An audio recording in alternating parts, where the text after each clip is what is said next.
Hi, welcome to week 22 of your orchestra lesson. Today we're talking about a composer named Antonín Dvorak.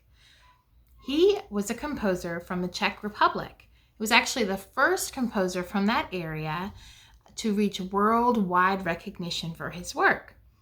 He's famous for turning folk music, which folk music is rural or countryside music that was commonly passed from families to families or in communities, traditional style music. And he turned that folk music sound into classical music in the 19th century during the Romantic period, which we've been talking about. He was famous for writing wonderful melodies. And a melody is that musical line that stands out a lot in a song. It catches your ear and it's the most important sound.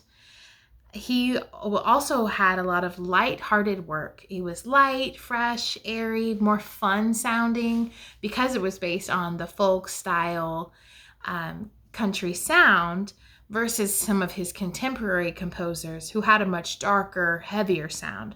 So it was an interesting and unique sound to the Romantic period to be so light and fresh. He composed in all musical genres and has classical works in all these genres still today, with the exception of opera. So he was very well versed in a lot of different styles in composing.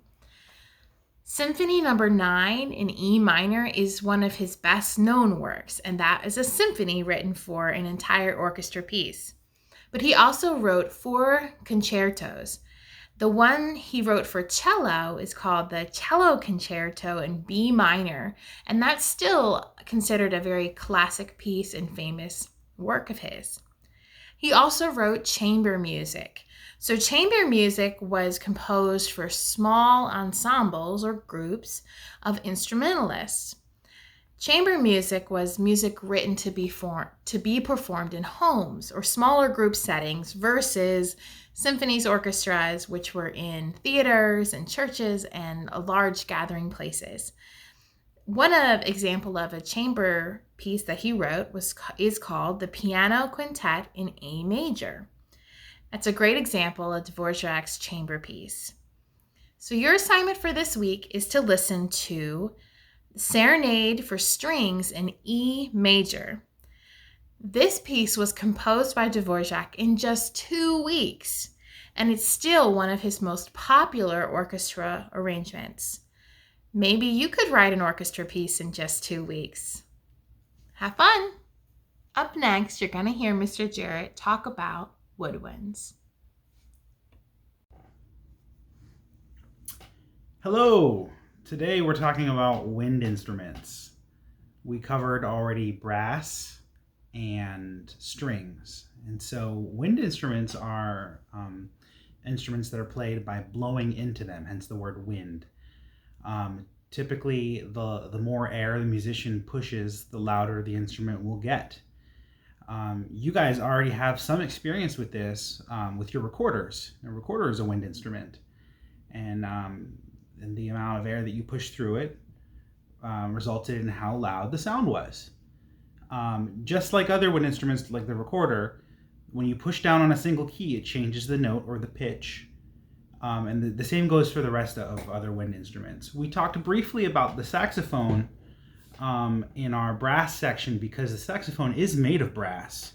But unlike other brass instruments, it uses a reed, which is a sharp wooden, almost a stick at the end of the instrument.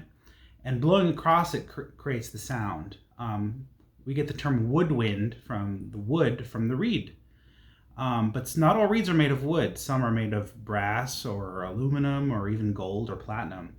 But blowing across that sharp edge is what helps create the sound. Some other examples might include the flute, or the clarinet, or the bassoon, or the oboe, or the piccolo. The flute and the piccolo don't use reeds. They both use a little hole at the top that wind is blown across, and that creates the sound from the flute or the piccolo, almost like a whistle. And then the oboe and the bassoon are both double reed instruments. They have two reeds that the musician has to blow across in order to create the sound. So just a quick recap, there are wind instruments that don't have any reeds, like the flute and the piccolo. And there are single reed instruments, such as the clarinet. And there are double reed instruments, such as the oboe. So that is woodwinds.